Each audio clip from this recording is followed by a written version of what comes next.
نصلي ونسلم على رسول أما بعد فأعوذ بالله من الشيطان الرجيم بسم الله الرحمن الرحيم محمد رسول الله سارے احباب محبت کے ساتھ درود و سلام وعلى آلك وأصحابك سيد المرسلين وعلى آلك وأصحابك يا سيدي يا خاتم النبيين جس سہانی گھڑی چمکا طیبہ کا جان اس دل فروز سعد پہ لاکھوں سلام جس سے تاریک دل جگمگانے لگے اس چمک والی رنگت پہ لاکھوں سلام جس کے جلوے سے مرجائی کلیاں کھلیں اس گل پاک منبت پہ لاکھوں سلام جس طرف اٹھ گئی دم میں دم آ گیا اس نگاہ عنایت پہ لاکھوں سلام فتح باب نبوت پہ بے حد درود ختم دور رسالت پہ لاکھوں سلام جس کی تسکین سے روتے ہوئے ہنس پڑے اس تبسم کی عادت پہ لاکھوں سلام جس کے آگے سرے سرورا خم رہی اس سرے تاج رفعت پہ لاکھوں سلام اللہ تعالیٰ مجھے ٹھیک ٹھیک بیان کرنے کی توفیق عطا فرمائے صدر مجلس میر کارواں مظہر کلندر دوراں بابا جی فیض مہر عزیز دامت برکاتم العالیہ دام لطفہ دام اقبالہ اس کی آواز تھوڑی سی کھول دیں جی یہ 10 اگست کو محفل رکھی گئی تھی جب بابا جی کے قدموں کے اندر ہم حاضر ہوئے تھے خواجہ عبدالحی ایجوکیشنل کمپلیکس میں فقیر حسنی صاحب ایک شاعر گزرے ہیں صاحبزادہ صاحب رستے کے اندر بابا جی کو ہم یاد کر رہے تھے اور بابا جی کی باتیں کر رہے تھے فقیر حسنی صاحب کہتے ہیں وہ دن حیات کے کیا یادگار گزرے ہیں وہ دن حیات کے کیا یادگار گزرے ہیں جو تیرے شہر میں اے شہر یار گزرے ہیں وہ دن حیات کے کیا یادگار گزرے ہیں جو تیرے شہر میں اے شہر یار گزرے ہیں بسی ہوئی ہیں وہ راہیں ہنوز خوشبو میں ہنوز کا مطلب ہوتا ہے ابھی تک پیر سید نصیر الدین شاہ صاحب فرماتے ہیں جدھر سے وہ ایک بار گزرے ہیں نصیر 1000 بار ادھر سے بہار گزری ہے اور یہ وصف اللہ نے اپنے محبوب کو بھی عطا فرمایا ہے اور غلامان محمد کو بھی عطا فرمایا ہے بسی ہوئی ہیں وہ راہیں ہنوز خوشبو میں جہاں جہاں سے وہ جانے بہار گزرے ہیں اور فقیر حسنی کہتا ہے کہ منزل یار میں آساں ہوئی ان کی تلاش ذرہ ذرہ مجھے کہتا ہے یہاں سے گزرے ہیں حضور بابا جی کی یادیں یہی ہیں کہ حضور علیہ السلام کے میلاد کے ساتھ ہر وقت وابستہ رہنا چاہیے محبت کی ایک علامت ہے کہ بندہ جس سے محبت کرتا ہے ہر وقت اسی کا ذکر ہی کرتا ہے قبلہ حکیم صاحب بھی سیدی بلال کا ذکر کر رہے تھے حضور قبلہ جناب پروفیسر صاحب بھی سیدی بلال کا ذکر کر رہے تھے میں اس ذکر کو نتیجہ خیز مراحل کے اندر داخل کرتا ہوں مولانا روم کہتے ہیں مثنی شریف کے اندر حضرت بلال ایمان لائے نا تو امیہ نے کبھی پتھروں کے اوپر لٹایا کبھی نیچے لٹایا کبھی کوڑے برسائے تو کسی نے پھپتی کسی کہ اچھے نہیں تھے کلمہ پڑھنے سے پہلے مار سے تو بچتے تھے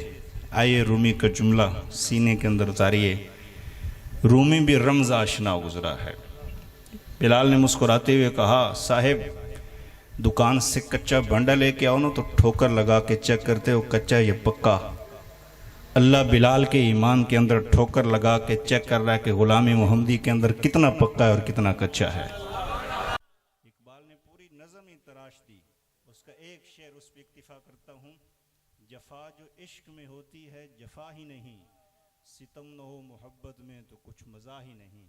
اور حکیم ناصر الدین صاحب نے تو بلاخیز کر دی کہ محبت کبھی یہ رنگ دکھلائے مجھے کہ سنگ تجھ پہ گرے اور زخم آئے مجھے.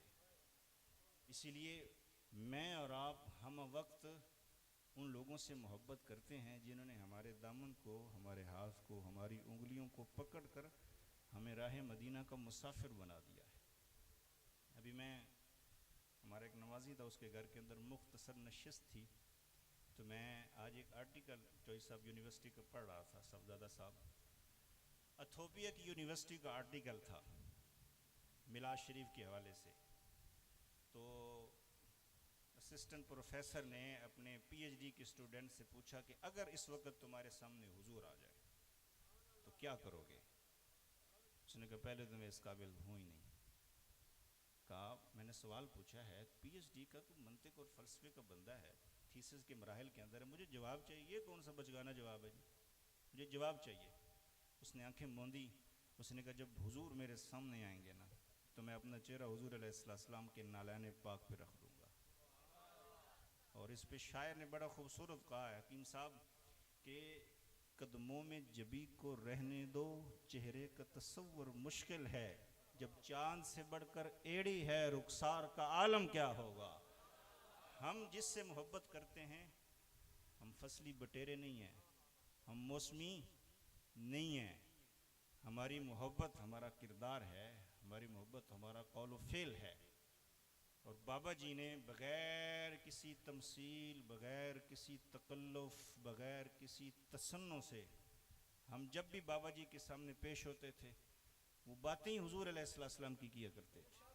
صوفی غلام مصطفیٰ تبسم صاحب فرماتے ہیں وہ بزم جس کے اندر حضور علیہ السلام کا ذکر ہو وہ سب سے حسین ترین بزم ہے، کیونکہ وہ بزم اس طرح کائنات کے اندر، دنیا کے اندر اس طرح چمکتی ہے جیسے آسمان کے ستارے آسمان پہ چمک رہے ہوتے ہیں. اس لیے ہماری محبت موسمی نہیں ہونی چاہیے، بلکہ علامہ قسطلانی علیہ رحمہ فرماتے ہیں کہ جو بندہ حضور علیہ السلام کو اپنا آقا و مولا تسلیم کرتا ہے، حضور علیہ السلام کا میلاد مناتا ہے، جتنی اس کے پاس مالی جسارت ہے، معاشی اس کے پاس وسعت ہے، اس کے مطابق اللہ کی رضا کی خاطر کرتا ہے، اللہ کی رضا کی خاطر. میں بات کو یہیں سٹاپ کر کے نا آپ کو بغداد کے اندر لے کے جاتا ہوں. بغداد شریف کے اندر، بغداد شریف کے اندر شہنشاہ بغداد نے اعلان کر دیا کہ بڑے پیمانے پہ وی آئی پی پروٹوکول کے ساتھ محفل میلاد مصطفیٰ کا انعقاد کیا جا رہا ہے. وی آئی پی لوگ اس کے اندر مدعو کیے گئے ہیں، عام بندہ اس کے اندر نہیں جا سکتا. انویٹیشن کارڈ تقسیم کیے گئے، دعوتی کارڈ تقسیم کیے گئے، پروٹوکول کارڈ تقسیم کیے گئے، سج دھج لائٹنگ بالکل بھرپور کی گئی.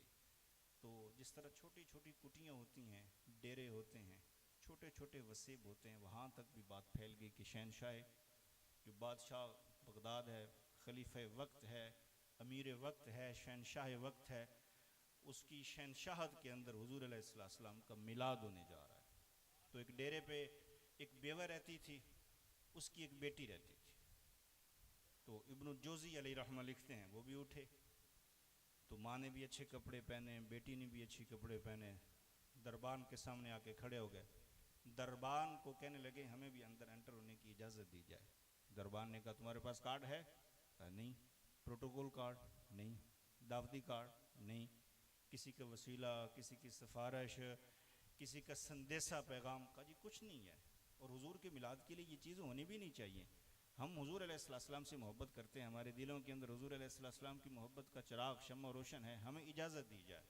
کہا نہیں جی. بادشاہ وقت نے منع کیا کہ جس کے بعد پروٹوکول کارڈ، دعوتی کارڈ، کسی سفارسی کا سندیسہ نہیں ہے وہ اندر انٹر نہیں ہو سکتا. تو بیٹی الجھنے لگی، تو ماں نے کہا پتر پریشانی ہوگا، حضور کی رحمت صرف شہنشاہ وقت کے محل تک محدود نہیں ہے، اگر یہ حضور کا میلاد منا رہے ہیں تو ہم بھی منا سکتے ہیں. تو بیٹی نے کہا اماں حضور وہ کیسے؟ کہا بیٹا کپڑے تو پہنے ہوئے ہیں، میں گھر کے اندر جاگ لگا کے آئی تھی، صبح روزہ بھی رکھنا ہے کہ اللہ تو نے حضور ہمیں عطا فرما دیے ہیں. تو ہم گھر جاتے ہیں، بیٹا تم پڑھی لکھی ہو، تم کھڑے ہو جانا، میں نیچے بیٹھ جاؤں گی، تم حضور علیہ السلام کا میلاد سناتے جانا، میں نیچے سے سبحان اللہ کہتی جاؤں گی۔ ایک بغداد کے اندر انوکھا میلاد تھا، محبت کا ایک انمٹ نقش تاریخ کی چھاتی پہ ثبت ہونے جا رہا تھا۔ ایک ہی خطیب تھا، ایک ہی سامع تھا۔ خطیب نے ولادت باسعادت کے سنہری لمحات کو چھیڑا اور کہا حضور ایسے پیدا ہوئے ہیں جیسے کائنات کے اندر کسی کو تخلیق نصیب ہی نہیں ہوئی۔ ماں نیچے جوش محبت کے اندر سبحان اللہ کہتی، کچھ بھی نہیں تھا، ایک ماں تھی، ایک بیٹی تھی۔ وقت اپنے ڈھب پہ بیتتا گیا، 4 گھنٹے بیتے، تہجد اور سحری کا وقت ہوا تو ماں نے بیٹی سے کہا بیٹا فلاں جگہ پر میں نے جاگ لگا کے رکھی تھی، دہی لے کر آؤ۔ باسی روٹی تھی، اس کو پانی کے اندر بھگو کے رکھا، وہ بھی لاؤ۔ ہم باسی روٹی کھا کے دہی کے ساتھ روزہ رکھ کے اللہ کا شکر ادا کریں گے، کیوں کہ فخر کا دریچہ دل میں باز کرنا چاہیے، جن کا تو واقع ہے ان کو ناز کرنا چاہیے۔ ہمیں ناز ہے کہ حضور ہمیں عطا کیے گئے ہیں اور بغیر کسی جد و جہد اور بغیر کسی مشقت لائے حضور ہمیں ملے ہیں۔ یہ اللہ کا سب سے بڑا احسان ہے، اللہ نے کسی نعمت پہ احسان نہیں جتلایا۔ میں اسی بات کو یہیں بریک کر کے آپ کو سورۃ بقرہ کے اندر لے کے جاتا ہوں۔ ربنا وابعث فیہم رسولا منہم یتلو علیہم آیاتک ویعلمہم الکتاب والحکمت ویزکیہم انک انت العزیز الحکیم۔ یہ اتنا زناٹے دار تماچہ ہے نا، جو کہتے ہیں کہ میلاد کس نے منایا، اتنا زناٹے دار تماچہ کہ جس طرح حضرت جبریل علیہ السلام نے شیطان کو ٹھڈے مارے تھے نا ولادت مصطفیٰ پہ، یہ ٹھڈے کی معنی زناٹے دار تماچہ ہے۔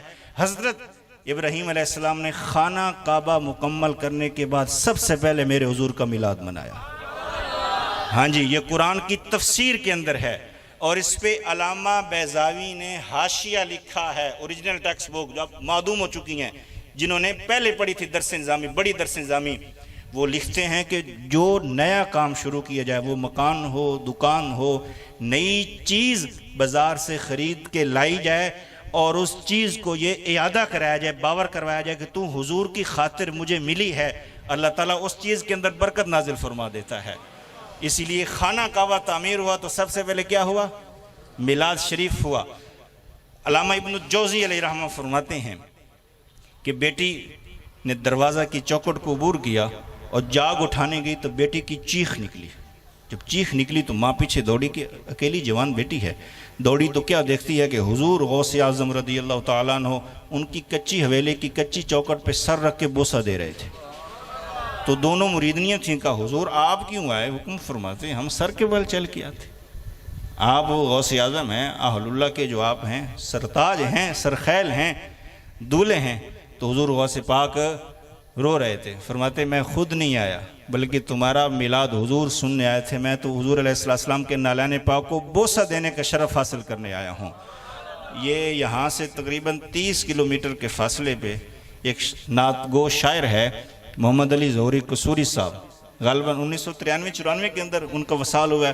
انہوں نے اس پہ 4 شعر لکھے ہیں، میں 1 یا 2 شعر اسی بہاؤ کے اندر بات سنا کے آگے بڑھ جاؤں گا۔ وہ کہتے ہیں غمزدوں کے لیے رحمت مصطفیٰ وہ سمندر ہے جس کا کنارہ نہیں، حشر کے دن بھی وہ سب کے کام آئیں گے، کون ہے جس نے ان کو پکارا نہیں، کیا گھڑی ہوگی معاشر میں سب انبیاء، امتوں کو نہ دیں گے کوئی آسرا، ہوگی سب کی زباں پہ یہی ایک صدا، مصطفیٰ کے سوا کوئی چارہ نہیں۔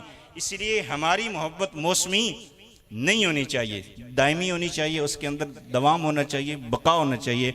امام قسطلانی علیہ رحمہ فرماتے ہیں، جہاں سے میں نے بات کو ڈسکنیکٹ کیا تھا میں ریکنٹینیو کرتا جاؤں، امام قسطلانی علیہ رحمہ فرماتے ہیں جو بندہ حضور کی محبت میں ولادت باسعادت کے دنوں میں میلاد شریف کا انتظام و انصرام کرتا ہے، پورے سال اس کے رزق کا ذمہ اللہ اٹھاتا ہے، اس کی عزت کی حفاظت کا ذمہ اللہ اٹھاتا ہے، اس کو حفظ و امان عطا فرماتا ہے، کیونکہ اس نے میرے محبوب کے آنے کی خوشی منائی ہے۔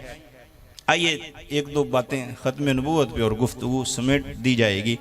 گفتگو کا مقصد ہوتا ہے خلاصہ، کہ جو چیز ہم لینے آئے ہیں اس کا مغز ہمارے پلے پڑ جائے، کیونکہ بات سنانے کا لب لباب یہ ہے کہ ہم مصطفی ہیں۔ کیا ہیں؟ مصطفی ہیں، اور ساری کائنات میرے حضور کی ہے۔ افضل خاکسار صاحب چودھری صاحب ایک شاعر گزرے ہیں، نیا شعر ہے۔ افضل خاکسار کہتا ہے کہ کہ اس سمت دست بستہ شریعت چلی گئی، اس سمت دست بستہ شریعت چلی گئی جس سمت مصطفیٰ کی طبیعت چلی گئی۔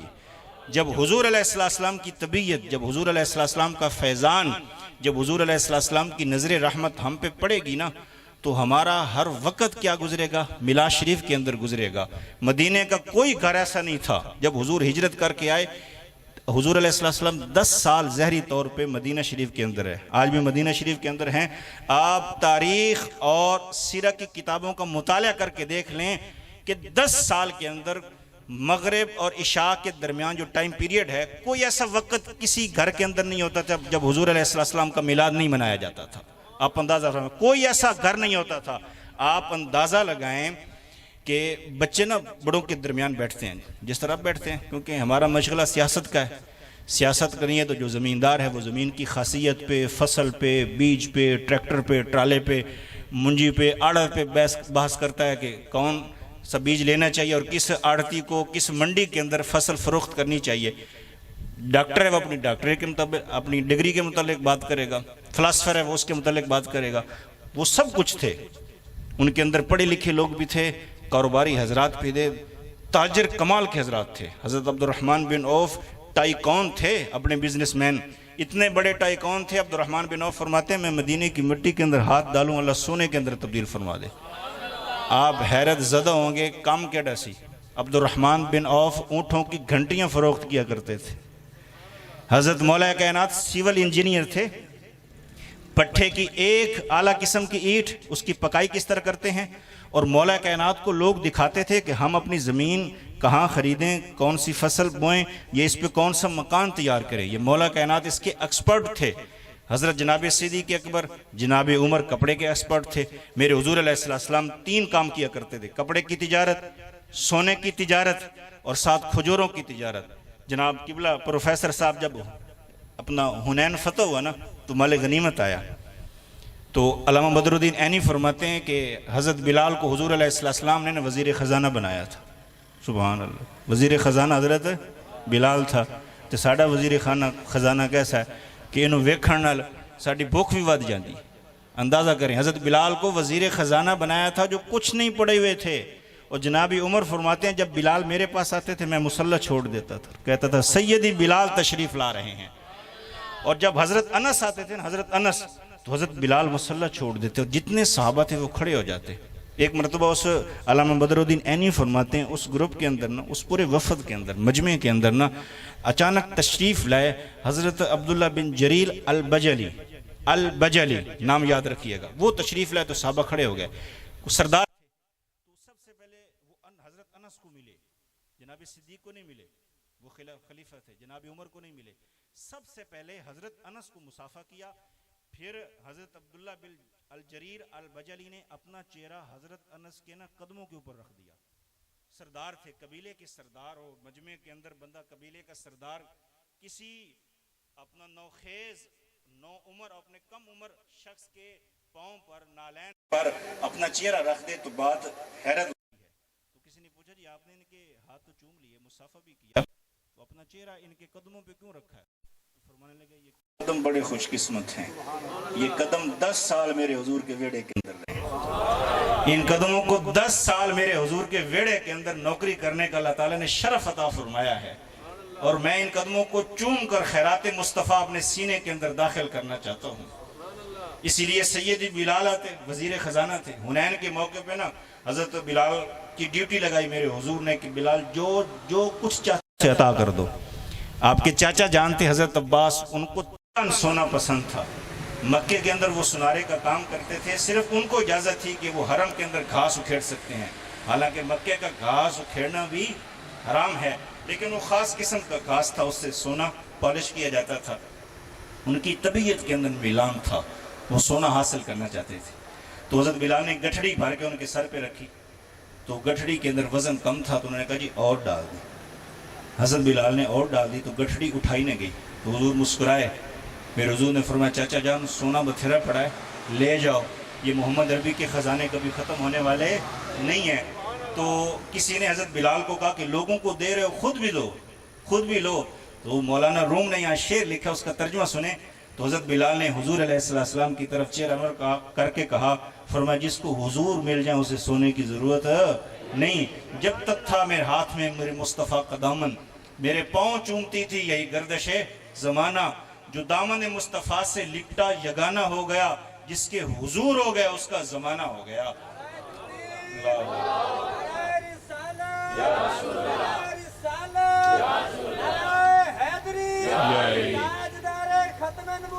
زندہ باد۔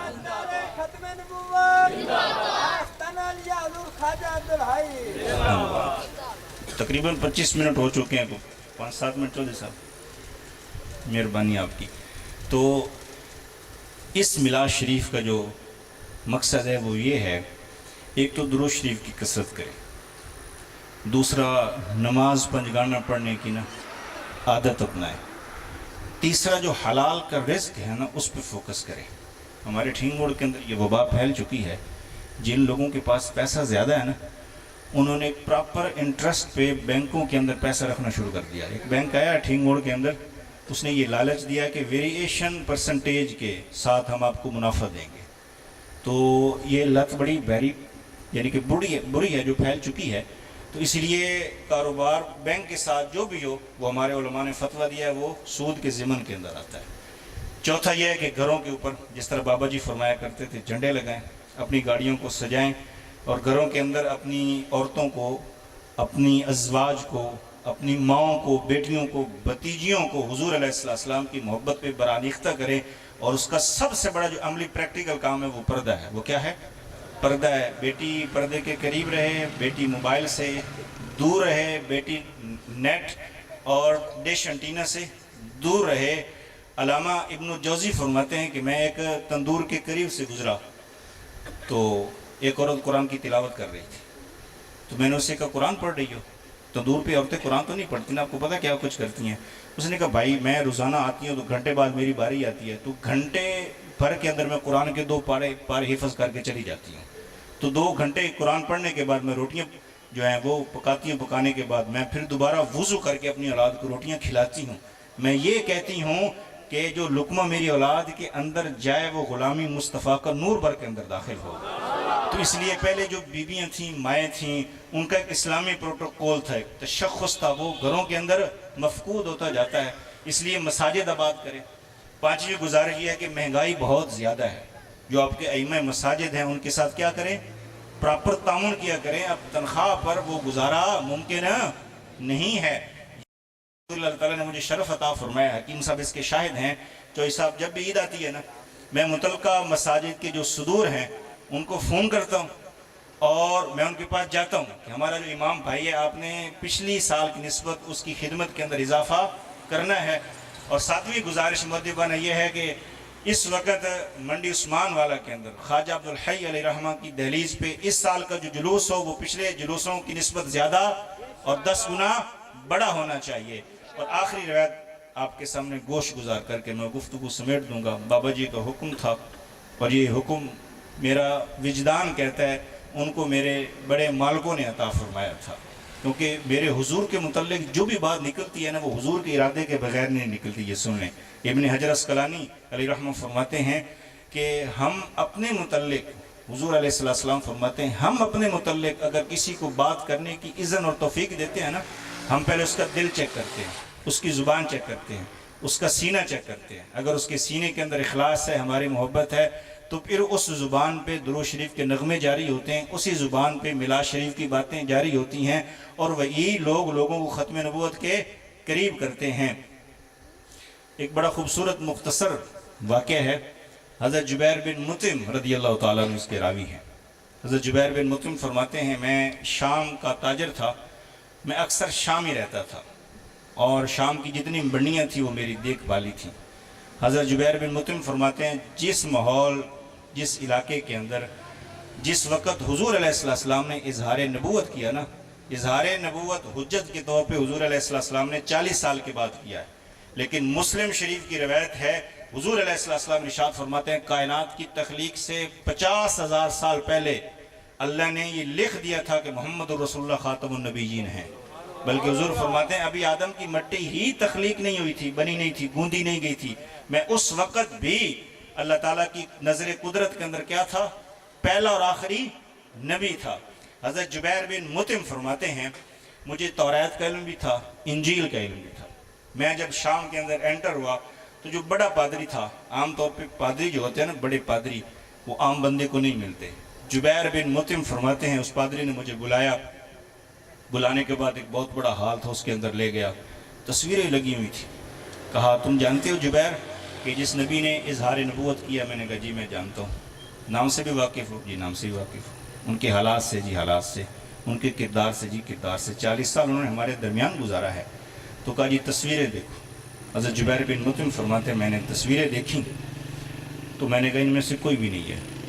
پھر چابی لائی گئی بہت بڑی، ایک خاص الخاص کمرہ کھولا گیا۔ حضرت جبیر بن مطعم فرماتے ہیں وہ کمرہ اس پہ قفل پڑا ہوا تھا، بہت بڑا تالا تھا، وہ پادری عام حالات کے اندر نہیں کھولتے تھے۔ وہ کھولا گیا، پادری نے میرا بازو پکڑا، مجھے اندر لے گیا۔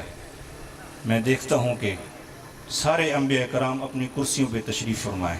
آدم علیہ السلام اپنی کرسی پہ ہیں، ان کے بعد جس نبی نے آنا ہے وہ آدم علیہ السلام کی کرسی کو پکڑ کے ان کے کندھے کے پیچھے کھڑا ہے۔ پھر میں نے نوح علیہ السلام کو دیکھا، ابراہیم علیہ السلام کو، یوسف علیہ السلام کو، موسیٰ علیہ السلام کو، میں نے حضرت ذوالکفل کو دیکھا، داؤد علیہ السلام کو دیکھا، ادریس علیہ السلام کو، عیسیٰ علیہ السلام کو، سارے انبیاء کو دیکھا۔ دیکھتے دیکھتے جو ہی میں حضور علیہ السلام کی کرسی تک پہنچا تو میں نے یہ محسوس کیا، معلوم کیا، جانا کہ حضور علیہ السلام کرسی پہ اکیلے بیٹھے ہیں اور حضور علیہ السلام کے پیچھے کوئی نہیں کھڑا، لیکن حضور علیہ السلام کے قدوم پاک پر کسی شخصیت نے سر رکھا ہوا ہے۔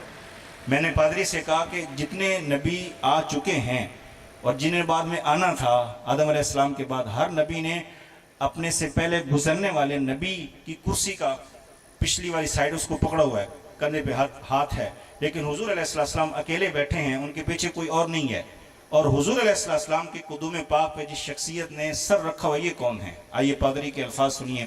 پادری کا یہ محمد الرسول اللہ ہے، یہ اللہ کے آخری نبی ہیں، اور جس شخصیت نے حضور علیہ السلام کے نالین پاک پر، قدوم پاک پر سر انور رکھا ہوا یہ صدیق اکبر ہیں۔ یہ نبی کے عالم ارواح کے دوست ہیں، نبی کی زندگی کے دوست ہیں۔ جب تمہارے نبی کو وصال ہو جائے گا یہ ان کے بعد خلیفہ بنائے جائیں گے۔ یہ قبر کے اندر بھی نبی کے ساتھی ہیں، حشر کے اندر بھی نبی کے ساتھی ہیں، اور جنت کے اندر بھی نبی کے ساتھی ہیں۔ اعلیٰ حضرت فرماتے ہیں حضور علیہ السلام نے ارشاد فرمایا میں اللہ کا سچا نبی ہونے کے ناطے زمین کے جتنے ذرے ہیں ان کے برابر گواہی دیتا ہوں میں اللہ کا آخری نبی ہوں۔ آپ اندازہ فرمائیں، اس لیے کائنات کا ذرہ ذرہ جانتا ہے کہ حضور آخری نبی ہیں۔ نہیں اگر کوئی مانتا تو وہ دجال کانا مرزائی ہے اور اس کے ماننے والے اور چاہنے والے ہیں۔ اللہ تعالیٰ مجھے اور آپ کو ختم نبوت پہ بابا جی کے نقش قدم پہ چلتے ہوئے پیرا دینے کی توفیق عطا فرمائے۔ بابا جی کی اللہ تعالیٰ مزار پر انوار پہ کروڑوں رحمتوں کو نزول فرمائے۔ جنہوں نے ہمیں بلایا بابا جی کی وساطت کے ساتھ، مجھے اور قبلہ حکیم صاحب کو، میں ان کا شکریہ ادا کرتا ہوں۔ اللہ تعالیٰ ان کے رزق کے اندر برکتیں عطا فرمائے۔ اللہ تعالیٰ صاحبزادہ والا شان بابا جی حضور دامت برکاتم العالیہ کو عمر نافع، عمر خضری عطا فرمائے، اور ہراول دستے اور دست راست ہونے کے تحت قبلہ چودھری عبد المجید چشتی صاحب کو اللہ تعالیٰ عمر نافع عطا فرمائے، عمر خضری عطا فرمائے۔ اللہ تعالیٰ اس سال کا جلوس شایانہ شان طریقے کے ساتھ نکالنے کی ہم سب کو توفیق عطا فرمائے۔ اللہ تعالیٰ میرے جیسے گنہگار شخص کے یہ ٹوٹے پھوٹے جملے قبول فرمائے، کوئی غیر شرعی بات نکل گئی ہو جو اکابرین ہمارے بزرگوں حضور علیہ السلام کے شایانہ شان نہیں ہے، اللہ تعالیٰ مجھے معافی عطا فرمائے۔